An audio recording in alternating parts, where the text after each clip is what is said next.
And I think we're live. That's it. So, hey everyone, welcome to the Blockchain Game Alliance Demo Day. We have some exciting Web3 gaming demos this week. We have a bunch of new projects, and of course, if you're following the Blockchain Game Alliance, we get a bunch of stuff for you, especially during demo days. Because not only are you going to learn a couple of new projects and technologies, but a chance to win some exclusive prizes as well. All right. So without any further ado, so since we don't want to waste the time for our members here, we're gonna start off with Vladan, for the CEO of Cosmic Factions. Please feel free to take on the floor. Hey everyone, I'm Vladan and the CEO of Cosmic Factions. Thank you for the intro and thank you for having us today. Um, Let me just try and share my screen quickly.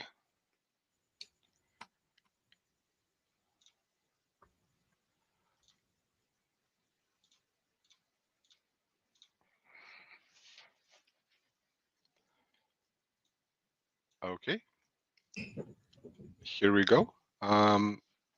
So basically just a quick info about Cosmic Factions and what we're doing. So Cosmic Factions, if you want, you can already scan here. I prepared it for you. You can go and test out the mini app. But basically, what we are a game ecosystem. That means we have a game engine and we have multiple launchers across multiple platforms. And basically, how it works is that you can build your games using the Cosmic Engine, which is a no-code game engine. You can use pixel blocks or you can use our AI assistants, and basically launch your game with a single click. For now, we have the Telegram mini app live. And what we'll do today is actually we'll build a game from scratch and publish it, and later on you'll be able to go and test it out. So just let me quickly switch over. I hope perfect. So what you're seeing right here, this is the Cosmic Engine. So this is our no-code game engine, basically where we can build pretty much any game that you want. The way it works is we have pixel blocks, so those are the key components to building games, and they're replacing basically your scripting. There'll be more and more over time, but also if you're a developer, there is a way where you can actually write your own pixel blocks. The reason why we have two consoles is on the left side, you'll put your logic in, and on the right side, you will then put the visual part in that will then make it a real pixel block. And in the end, you'll see in a second how it looks, but this is basically a simple example of a pixel block. Instead of writing scripts, you'll have a visual interface where you can basically just adjust it and do what you need.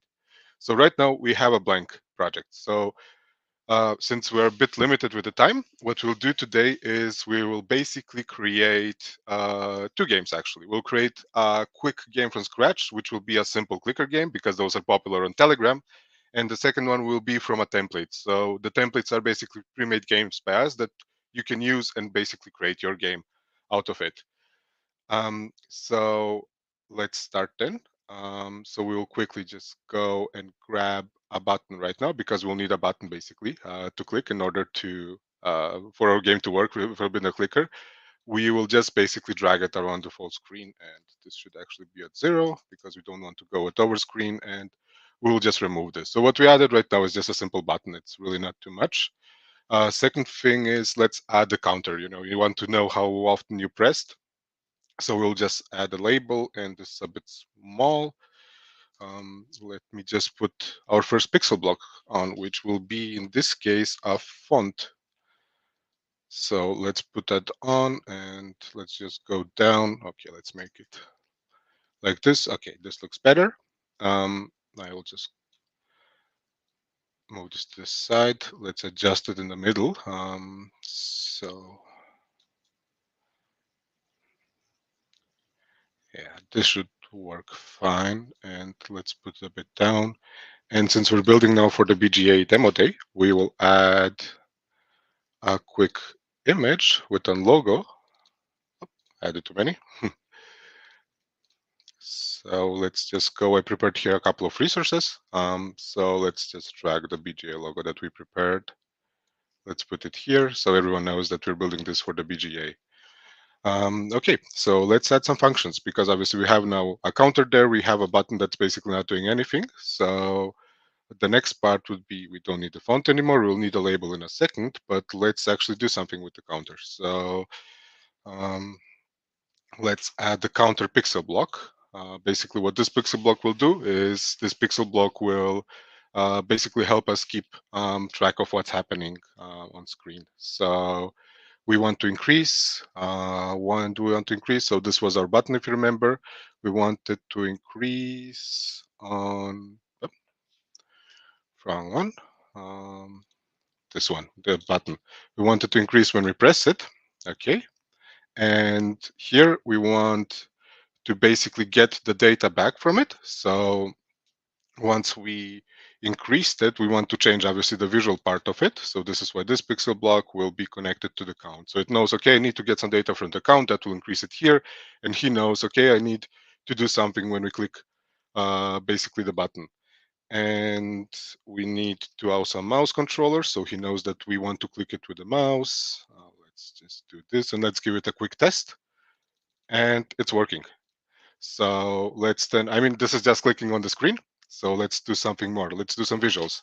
And usually we would build something like this in 2D, but we thought, okay, let's do maybe a 3D version of it. Um, so the first thing we'll do is we'll just add an empty object. Usually it's always good to add empty objects. It gives you a bit more space to do. But let's then add a cylinder, for example. And in here, we will, let's just do it like this. Yeah, we're kind of creating a coin right now. So that's the idea. Let me just see from which angle. Okay, perfect. The angle is good. So let's maybe, because this is just a white plane, so let's add some textures to it. And right here, we have again prepared some visuals. We'll add it to the albedo one. Okay, it's not fitting quite good.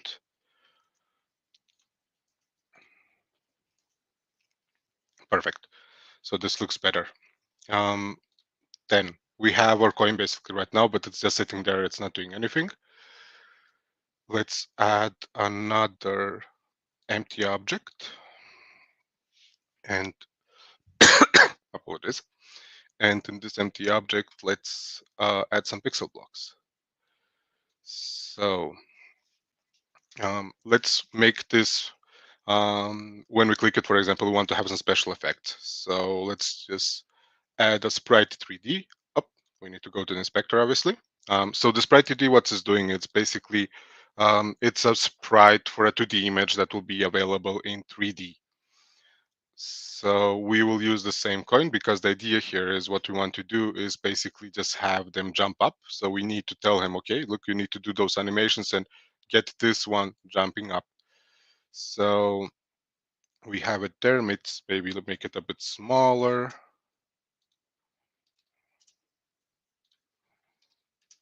Yeah, so this should be fine. And I put it to the side just so it's not in our way because we'll make it disappear in a second when we add other functions to it. So let's go here. Let's get animation node. In this case, we'll use a twin node. It's basically creating a virtual twin out of it.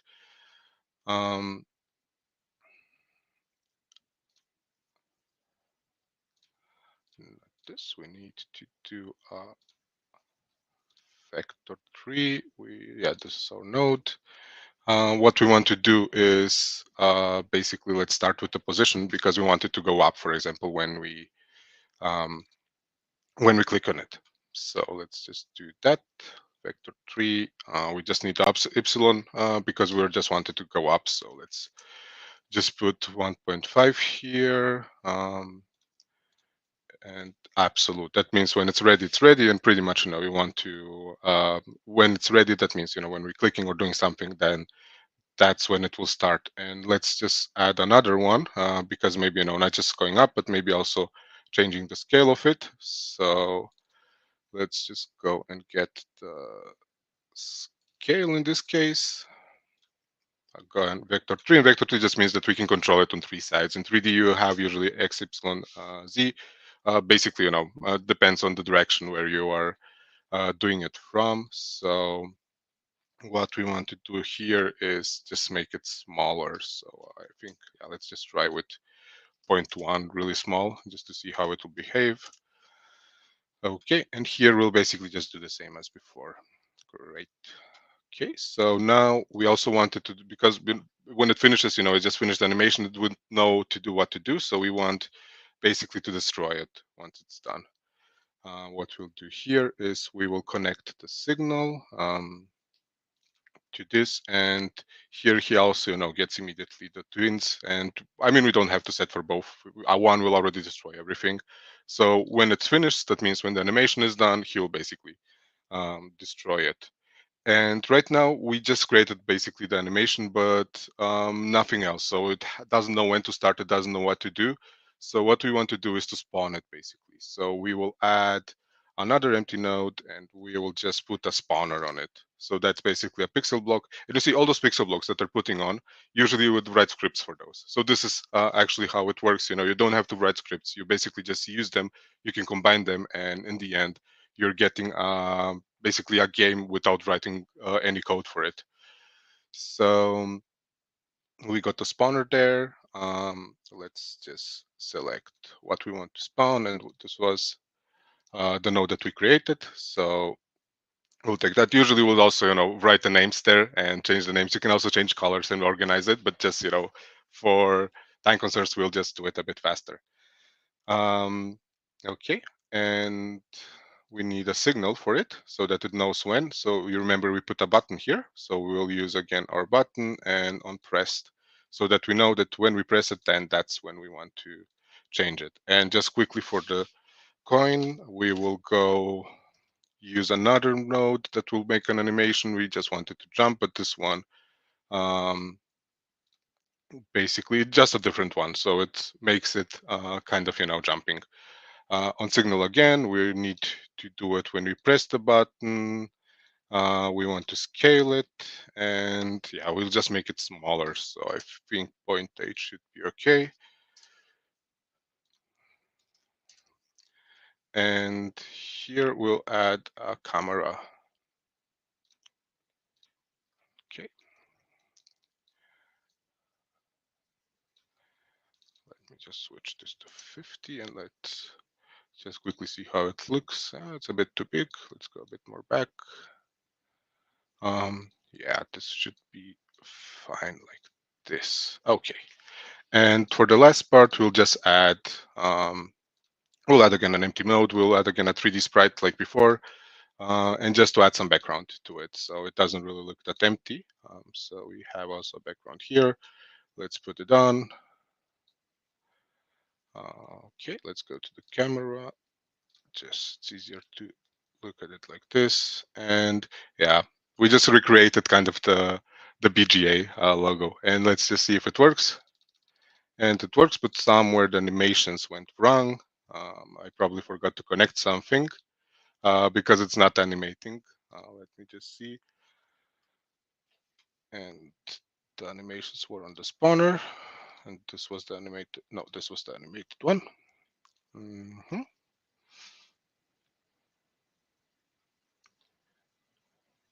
Okay.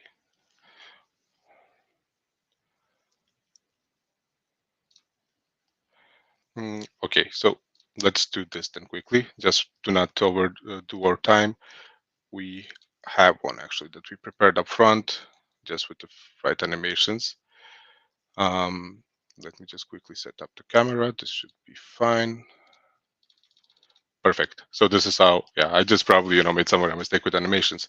And what we'll do now is basically we will publish it live. So in this moment, it's going live on our Telegram mini app and you can test it out. And I'll share the link in a second with you as soon as we published it. So we'll post it on our test app. So let's just get the proper logo. So it's actually, everyone knows that it's for the BGA. No, we just need to go back, BGA, and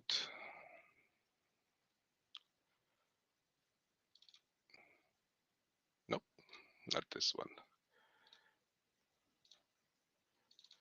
this one. Yes, this one. I'll just quickly add something here.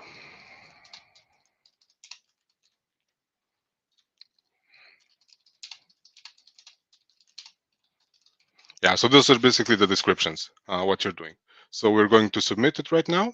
It's submitting. And if you want already to test it out, you can actually open up this link that we prepared, and you will able to see it. So, if someone from the viewers wants to test it out, they can just go to this, and they will be able to see it. And I think we are live. I didn't see the notification. And if we open up our minibot, we should have it there.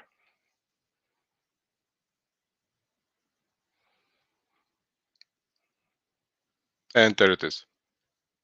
Our demo for the for our mini game for the demo day, literally created in a couple of minutes. And I think we're a bit short with the time. Actually, I wanted to do another one, but just to not overdo the time, I will just show you quickly how it looks.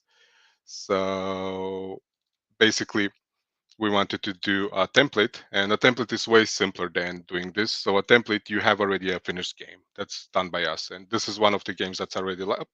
I'm on the PC, so on the PC you need to use the keyboard. So yeah, this is basically one of the games that we will have live. We wanted to also make a change and show you how you can modify the templates. But just for time constraints, let's keep it with one game for now.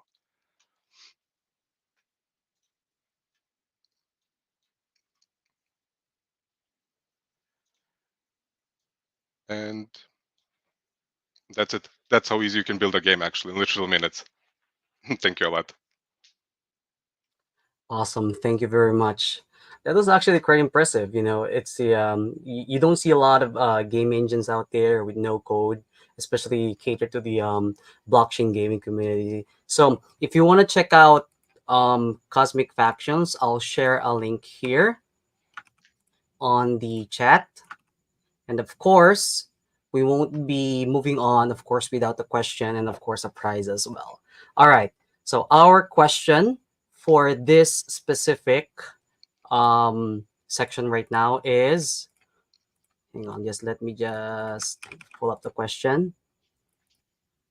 The question is, what is a nanoverse? There we go. What is a nanoverse? All right. So we're gonna wait for a few minutes. No, not exactly a few minutes. Just a bit of some time. So just to get the ball rolling, we're gonna have crop bites on next to our presentation. So while waiting for the response, so if you wanna win a prize from Cosmic Factions, feel free to send a just comment on the comment box below so you can get a prize from Cosmic Factions. But while waiting, let's move on to our next presenter, Chin Mei. Sorry if I butchered your name from Crop Bites. Feel free to take the floor. Thank you so much for having me, guys. It's so great to speak among all of you guys. And I think Crop Bites is a really good gaming studio in my opinion. I've been with Crop Bites for a year now, and it is amazing. The way the team is pushing forward adoption for gaming, and the whole ecosystem that we are growing ourselves is really great. So I'll tell you a bit about CropBytes and what I'll be presenting today. So CropBytes is a gaming Web3 studio with a 6-year-old legacy.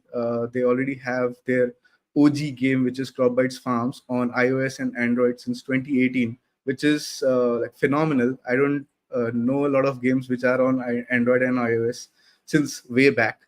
And with the farming game already being acquired by 700,000 players, so it has 700,000 downloads among iOS and Android, and the daily active user is ranging from 1,500 thousand players, so which is very great. Right now, we are focusing on a new game this year, which the team has built in just 7 months, which is also a great achievement and milestone for us. So this game is CropBytes Conquest, and this is a extended version of the farm, but it is way different from the farm itself. This is a PvP battle strategy game plus world building. So we have PvP battle strategy game already being tested live, which will be going through it, and the world building aspect will come in the future. But PvP, so in the farm game, we have a character called Cropbite Superhero. So the whole story goes like this: there is a world out there called Nova Island, and this world is filled with characters called hearts. So one day, something happens, and the whole world is being destroyed.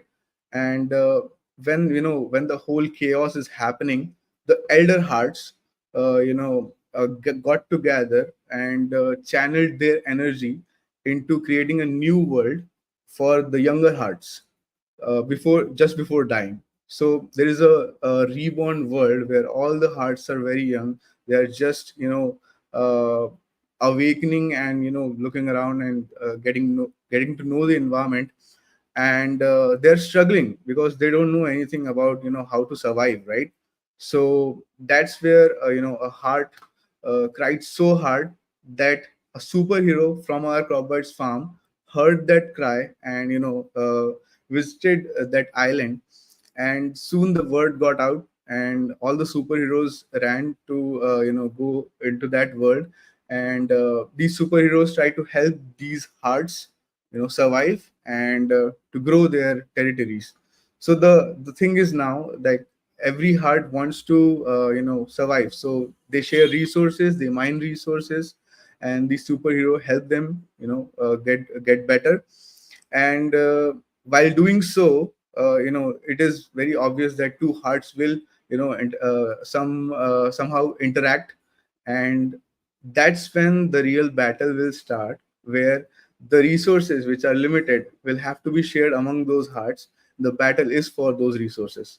Now, in the PvP version of this battle, we have heart versus heart and superhero versus superhero. So, without any further ado, let me just open up the the superhero battle version, which is currently being tested. I just share my screen, and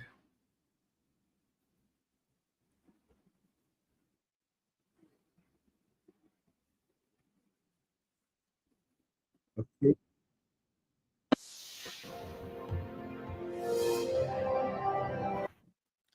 I hope the screen is visible.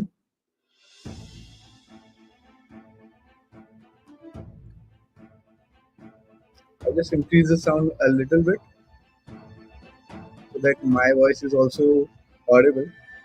Cool. So as I said, this is a PvP battle strategy game which will have three modes. One is Conquer, which will be the world building game. This is the hard battle, which is coming soon in a few weeks. And this is the hero battle, the superhero battle, which we will be playing right now. Now, we have three generations of these superheroes, and these superheroes are the assets from our old farm game. And right now, only Gen 0 are available. So we have two characters over here, each one having different elements and superpowers. So we just go with Blossom, which is powered fire type superhero, and they have three attacks. One is melee, one is range, and the third is the ultimate. So we just select random attack from each one has its own, different points. The thing is that you have to choose these stacks very carefully because you need to manage your mana. You need to attack properly so that the damage is also there, and there are some special spells as well. So, does anyone in the room want to play with me? Like this can be played, right now, or else I can just go over and play with the bot. But it will be more fun if you want to play.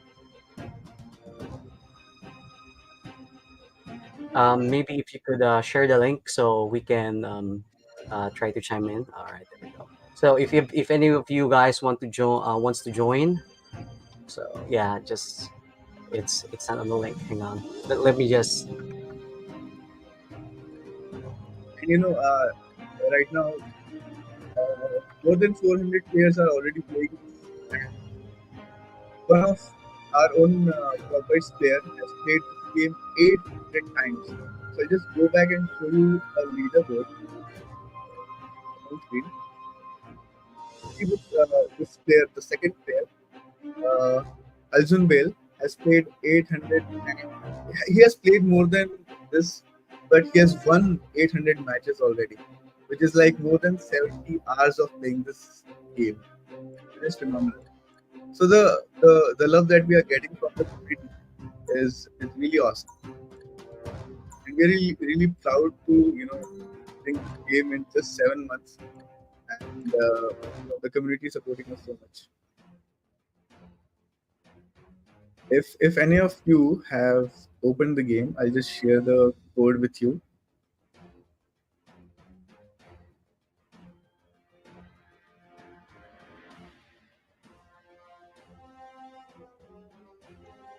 I'm trying to open it right now.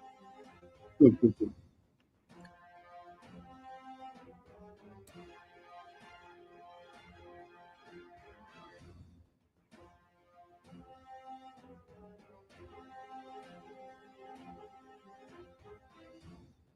This will be a quick game. It is just like chess, where you know. Okay, it's loaded now. Yes. Cool. So as you can see, a player can move up to two tiles in the beginning, whenever it gets the chance. Hmm. We have mana over here. We have all of our spells and attacks. Now these boxes that you see are mystery boxes, and you want to collect as many boxes as you can because this will give you an added advantage. You see these this two different tiles. This blue tile is called the mana tile. If you go over to that blue tile, I'll get full mana, which is 10. So Okay, the 10 is the maximum amount of mana that you can get. And this green tile is the health tile. So this will revive your health if you are attacked, and you can end your turn after moving and attacking the player. got it. Yeah, Got it. I Now, think you're not playing uh, against me because it still didn't enter. I think I'm playing with Rogue. Okay, yeah, that's good. Okay then. Oh, I thought I was talking to you. Sorry. No, all good. I actually was a bit slow. So yeah, the objective of this game is to either destroy your opponent, which is the superhero, or to destroy the home tile, which is this tower, which you can see. So the story is the same. Like I said, these two superheroes are supporting the hearts, and they must have clashed along the way of expanding their territory. So I think I should just attack after this because I have enough mana now. So your mana increases after every turn, and this is, I think, the fourth turn. So I'll get up to 4 mana, and you also spend 1 mana when you move. So I have 5 mana right now. If I move closer to him, I'll still have 4 mana, which I can use the next attack for. Cool. So this attack has a confusion spell with it. So right now, Rogue is in a confusion state. So if he tries to attack, he'll hit himself.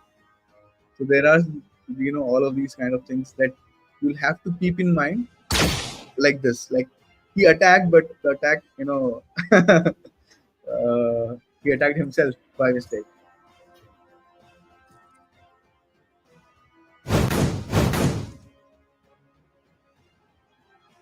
And I think in the next turn I'll get around 6 manas, and I can also use the spells, the cards that I've collected so far. So these mystery boxes give you a special sort of card. I show you. Uh, so far I've collected only one, which deals damage. So it's good for me. So now the icon that you see over Rogue's head is poison. So poison keeps on uh, damaging the player until a few turns. So I think that's it. That's the whole demo of the game, and we've been playing this game for like hours and hours now.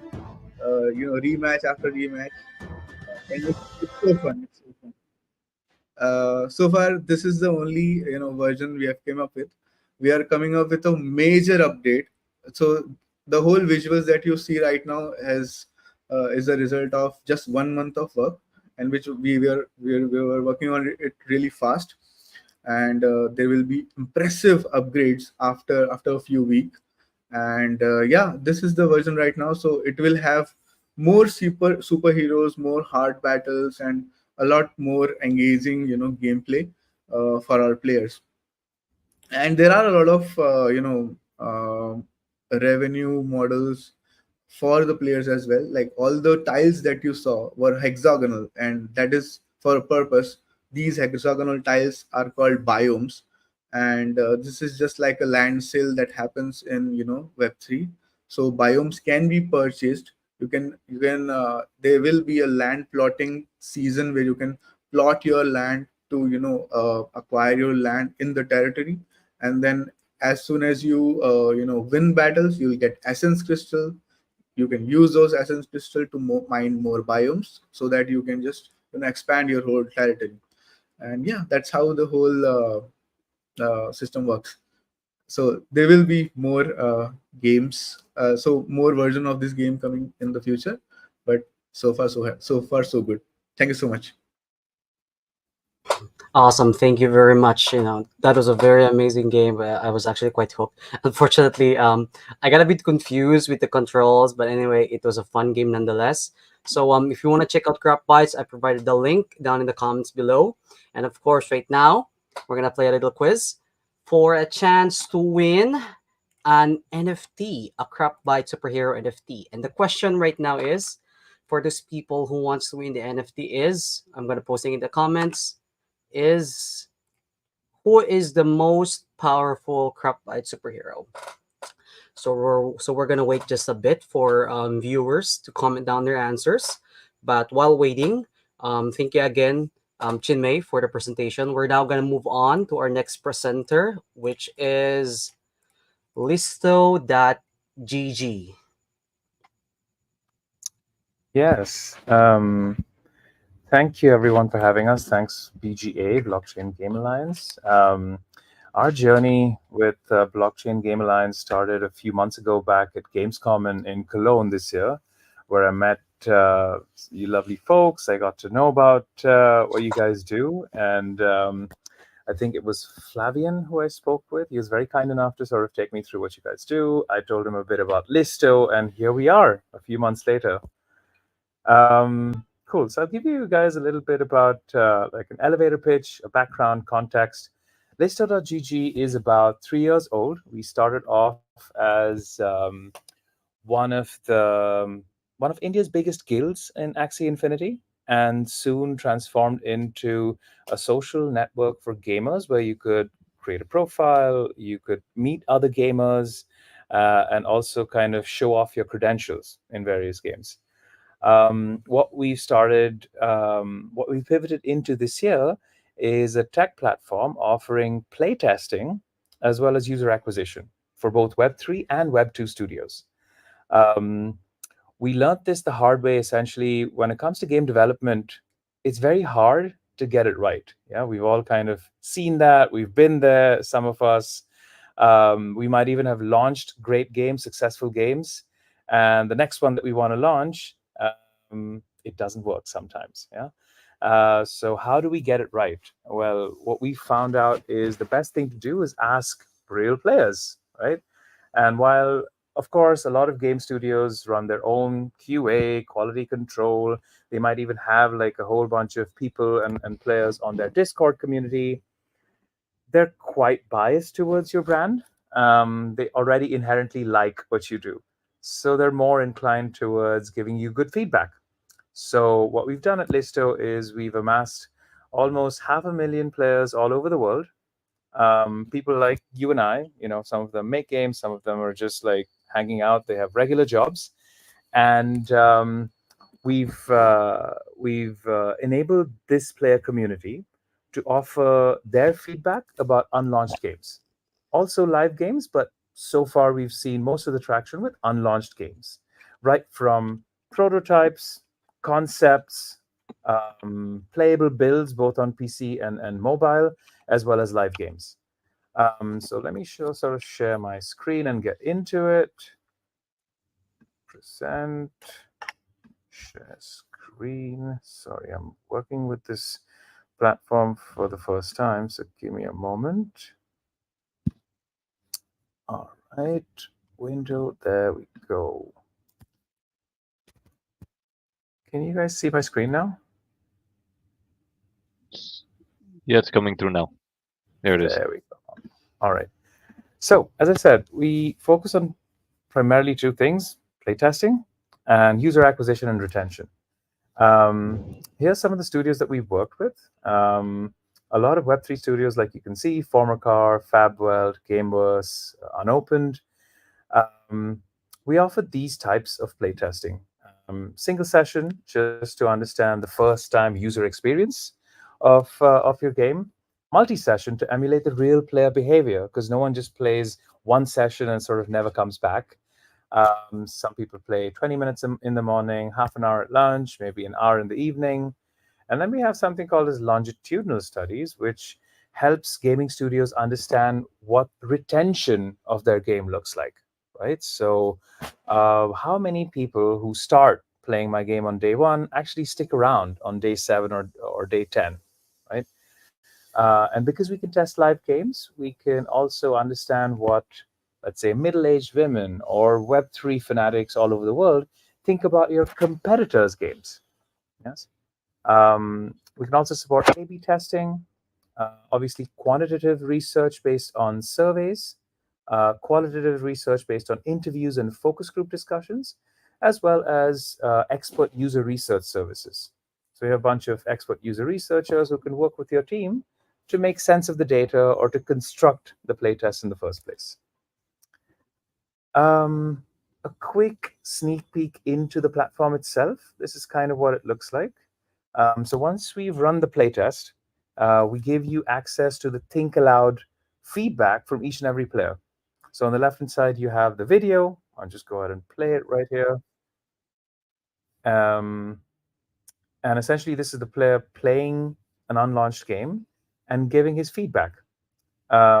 These players are based all over the world. So we have players based in North America, Europe, Asia as well.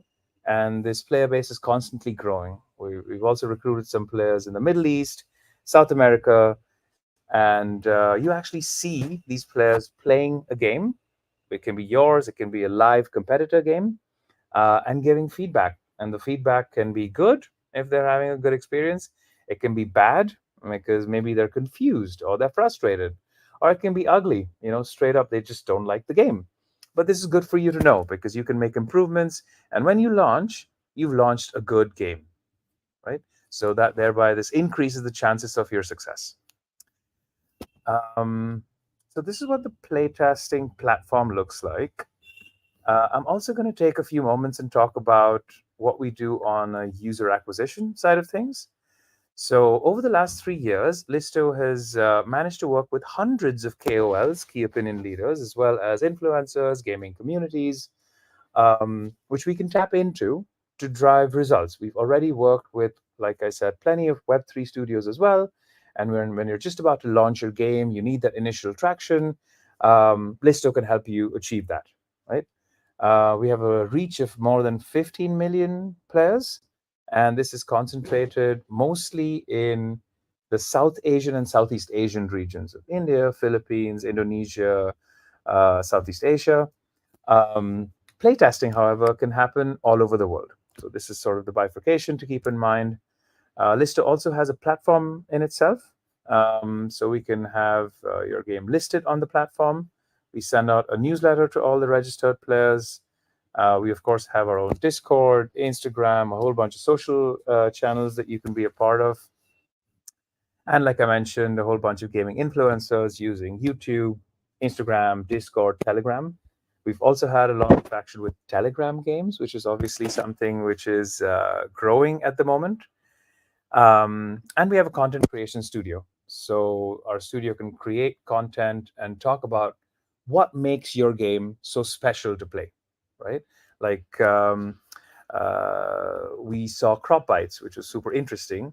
You can actually have some content created about what makes it unique, what makes it stand out of the crowd, and what they're working on, and actually spread the word about it, and have people and eyeballs look into it. In terms of retention, we have a whole bunch of gaming communities which help us run tournaments on our platform, as well as practice matches, which are scrims. And we also have some loyalty programs, quests, challenges, and communities and tournament organizers actually help us organize these esports events and create more traction with the games that we work with. Um, so, in a nutshell, that's kind of what Listo does. Yeah, we're based remote. We have teams based in Europe, in Asia. We don't have anyone in the US at the moment, but that might change going into next year. So, yeah, if you have any questions, feel free to reach out. Awesome. Thank you very much. So, if you guys want to check out listo.gg, I'll be sending you a link right here. I think it's a great platform for play testing, acquisition, and retention, as you've demoed earlier. So, again, here comes the most awaited part of the demo day. Of course, we're gonna have the question, which is going to be flashed on screen. So if you want to win a prize, and the prize is actually 3 axes from listo.gg. So if you want to win 3 axes for free, you just have to answer one simple question, and that question is, it's very easy. Let me just post it in the comments here.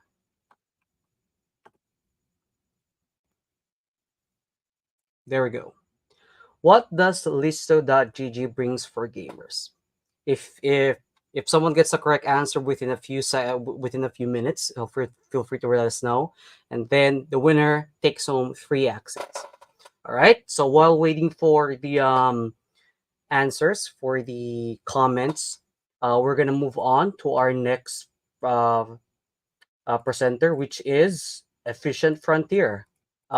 You're free to take on the floor. Thank you. You guys, you can hear me fine coming through? Yep. Perfect. Yes. Yes. So guys, I represent Efficient Frontier. I guess I'll give you a quick background on Efficient Frontier and then how we kind of come into the relevance of the Blockchain Gaming Alliance. Efficient Frontier is a high frequency trading and market making firm. The company has existed since 2006 in traditional markets, and around 2017 spun off to crypto. Our clients include, in the gaming space, Axie Infinity, Ronin, the Sandbox. We did many ICOs, worked with many different kind of projects from billion-dollar market caps all the way down to the tail end of small 30, 40 million FDV projects.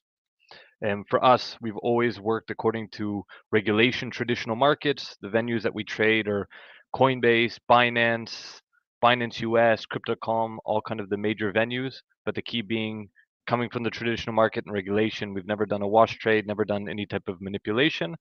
The point and why I wanted to kind of join this call is to give maybe a insight into what market making actually is, the tricks of the trades, the things to avoid, the predatory strategies, all the things that people aren't really aware about when dealing with market makers. I always kind of say that we're all selling Kool-Aid. Just the question is what's Kool-Aid and what's not Kool-Aid. And so I'm here to kind of go through the different deal structure to give people an insight into how to more just deal with market makers, what questions to ask and what things to understand when, the deal is too good to be true, or maybe just want some better insight onto, you know, are you actually aligned with, does your expectation meet your capabilities?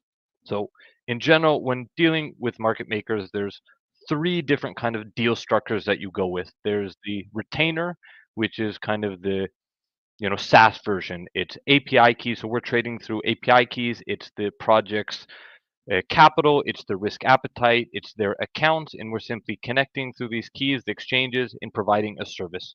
Okay, and each different deal structure has a pro and con.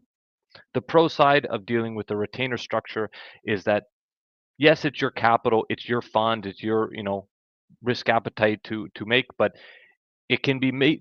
It makes much more sense in terms of if the profit remains yours. If the token goes up, let's say a huge pump at the beginning, or just over time it starts to improve, paying a few $1,000s on a monthly basis makes a lot more sense than potentially paying, $1 million worth of tokens that's now worth $2 million after a few days of week. The other benefit in terms of retainer, it's according to what the project wants and the project needs. Meaning that if you guys have a big announcement, a lot of insight, different things coming, or an expectation of a big marketing campaign that you're doing, we can work according to whatever you guys want. We can change the structure. We can put more buy side support, sell side support.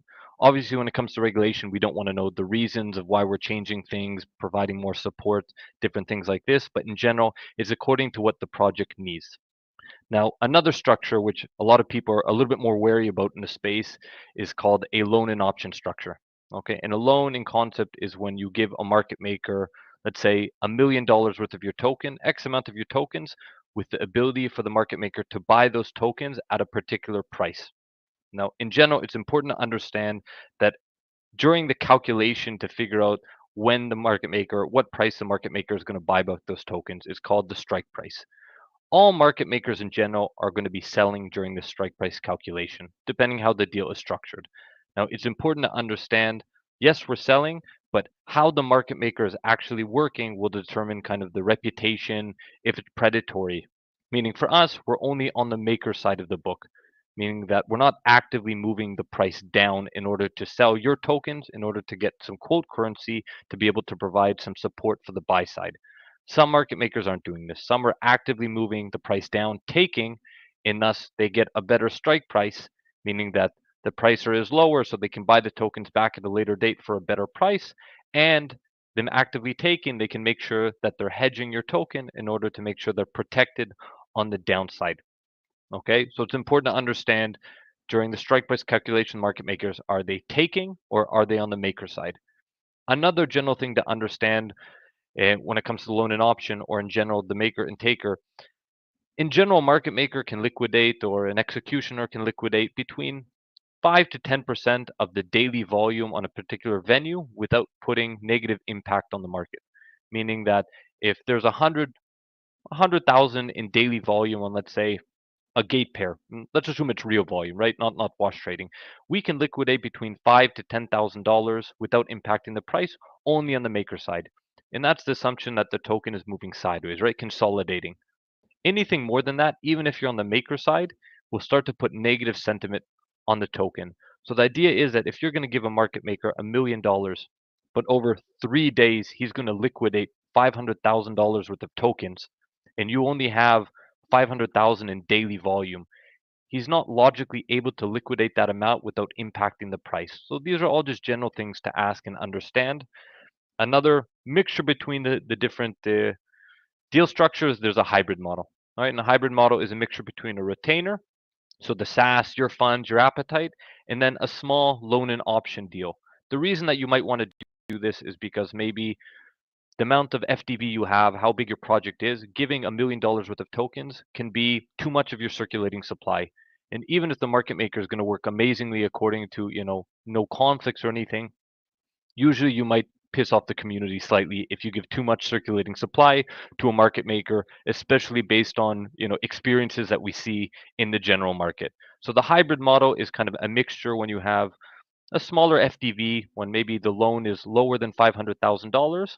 Okay, it's important to mention that there can be a conflict of interest when you're dealing with the hybrid model, because in general, if it's a retainer in your funds, the concept is the market maker can prop up the price on the retainer and then use his loan, his profit, his appetite to arbitrage the price difference. So there is this conflict of interest. It's just important to go with the right market maker, the reputation, people that are providing actual, transparency when working. Another thing which is important to deal, especially with pre-TGE projects, right now everyone is kind of trying to raise capital. Okay, a lot of VCs are not necessarily investing right now. A lot of them have gone to liquid funds. A lot of VCs don't actually have money right now and are raising themselves. And a lot of market makers also invest in projects. And there is a conflict of interest when a market maker invests in it. The idea is if you're going to do the loan and option structure and they invest, whatever amount at seed investment or pre-seed, and then they become the market maker, it doesn't matter how the deal is structured in terms of KPIs in different things like this. The fact that he has an investment, anything above the investment price is profit, and he no longer has a vesting schedule according to what you agreed with the investment. So there is that conflict, and some market makers go down this route that they're going to win the deal based on the investment that they have. And on paper, the deal may look amazing, but the reality is irrelevant of how the deal looks. Anything above that investment is profit, and they're going to sell, in order to make sure that they exit the position and reduce the risk for the investment that they had and invested just to win the deal. So there's small things like that, which is always important to be aware about, to know that who you're actually working with, and just to be able to ask the better questions, um, to understand these different things. So trying to think if there's anything else which is important to know. Um, Consultancy firms. Okay, as I said, we're all selling the same Kool-Aid. Some have better reputations, some have bigger branding and different things like that. In general, there are some consultancy firms that you can deal with. Some I personally like, some I less like so much. Okay, some in my opinion maybe help projects not really advise on who to go with, but simply monitor the bad decisions that they made afterwards. So even with the consultancy firms, it's best to understand that they know the nuances of market making, that they make sure there's transparency in the dealing, but not just reporting on the information after. It's important that they help you make the decision who to go with, not just based on who has the biggest deal or what market makers willing to take the biggest risk when it comes to the strike prices or the lowest cost, but actually understands who has the best reputation of aligning themselves with the expectations of the projects and based on the needs that you might have. Always happy to jump on calls with any projects, even if they're 2 years out and just want to go to the ins and outs of the market making, the things to know, some suggestions of who to might go with, which market maker provides balance sheet capital, what doesn't, which model works best. But that, I guess, is in short a small insight into the world of market making and the black box that we work with. Rogue, back to you. Awesome. Thank you very much. Yeah, I think it's pretty cool. I think this is much more aimed at projects for those people who are much more keen in checking out if Frontier. I will be providing the link in the comment section below. And of course, we can't move on without having our short quiz. So if you want to have, the prize is a free market making consultation with Efficient Frontier. So the question is, for you people out there, Web3 people out there, if you want some free market making consultation, the question is actually pretty easy. And the question is,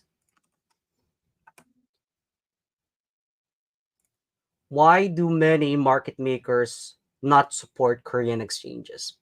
Okay, let's just wait for a sec here until someone makes a comment. But either way, we can still have it if someone comes it on Twitter and etc.